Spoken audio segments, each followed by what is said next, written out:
Welcome to my Wainani Wellness Center Lounge. We are going to talk about habits that you definitely want to break in order to see the changes in your body that you want to see and feel the results and feel better in your body and in your everyday activities.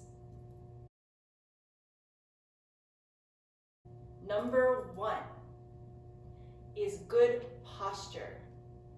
And what do I mean by bad habit of good posture? Well, what I see with most people when they talk about having good posture is they go like this. And right there, we're taking ourselves from one extreme to the other and taking ourselves too far beyond what is our neutral and what is our aligned spine and kind of taking it into an arch.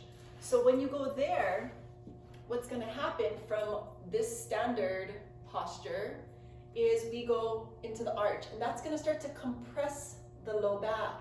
And then actually what that's also going to do is all these muscles and things that were tight in the front, they're still tight, and then you're just jamming them this way. So then there's sort of a fight going on there. So we over time want to allow the muscles in the front to be able to lengthen and then strengthen in that length, while the back muscles get a little bit stronger, maybe a little bit more concentric, a little shorter, so that we can balance out the front and the back of the spine.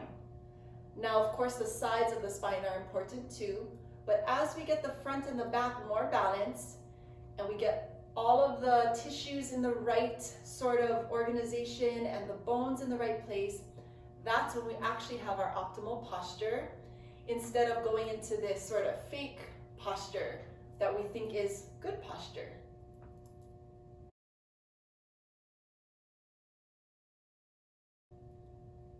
Number 2, bad habit, engaging your core.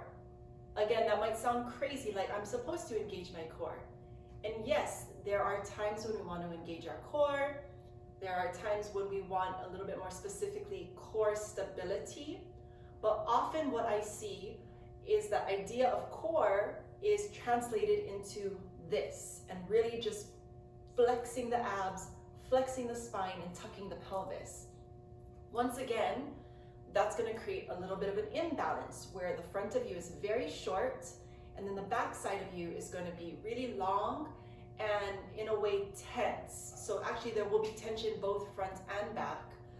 But when we are engaging the core, we are trying to work core being the center from the very deepest layers of muscle that are closest to our skeleton, closest to our bone.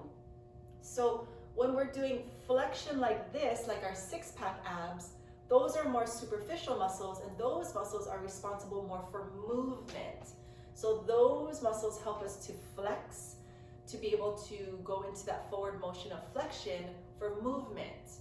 Now, I'm not trying to say that doing that is bad. There is a time and a place, and we need that movement available to us, and we need that strength in that position. But when we're talking about core, we want to have an even strength all around and deep. So that's where we're talking about the deepest layers are the transverse abdominals, which are horizontal muscles that come around like a belt. And then on the back, on the spine, the multifidi are part of that, sort of like a ziplock there on the back of that transverse. That transverse also does, when it engages, it will react with the thoracolumbar fascia, which then contracts around the spine and then decompresses the spine, which gives us space.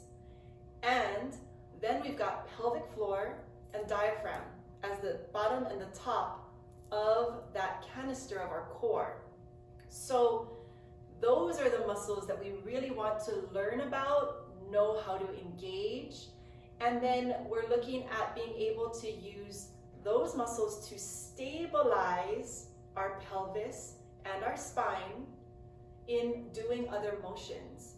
So there's not all of this extra movement when we don't want there to be. So that is core strength, or talking about the core.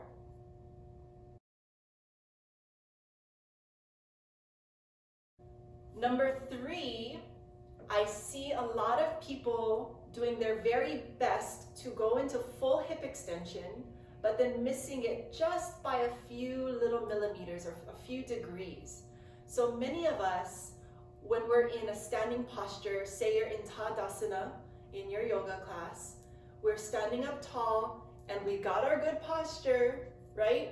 But still, the hips have this little kink in them and they're still gripped or short.